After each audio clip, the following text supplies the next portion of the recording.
Fondi i sigurimit shëndetësor me kërkesë të Ministrisë së Punëve të Brendshme ka kryer kontroll të detajuar mbi pushimet mjekësore të punësuarve në këtë institucion, duke konstatuar një numër të konsiderueshëm parregullësish. Drejtori i fondit, Sasho Klekovski, njoftoi se kontrolli është realizuar në gjysmën e dytë të vitit 2025 dhe ka përfshirë 80 persona të siguruar, me gjithsej 514 raste pushimesh mjekësore.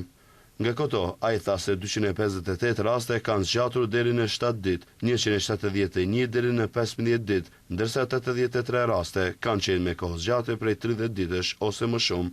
Gjatë kontrollit janë konstatuar parregullësi te 29 nga 80 personat e kontrolluar, që përbën rreth 37% të rasteve të përfshira.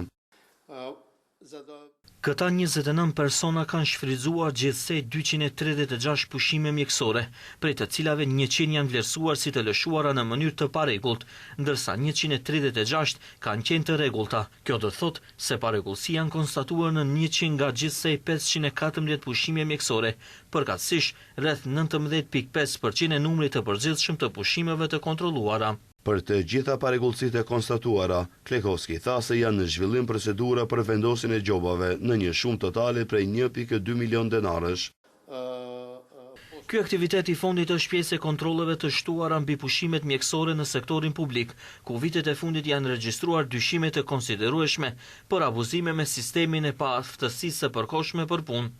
Drejtori njoftoi se diagnozat më të shpeshta për dhënien e pushimeve mjekësore kanë qenë sëmundjet e sistemit respirator, duke përfshirë 82 raste, sëmundjet e sistemit muskulor dhe indeve lidhore 69 raste, si dhe sëmundjet e sistemit digestiv, ku ka pasur 45 raste.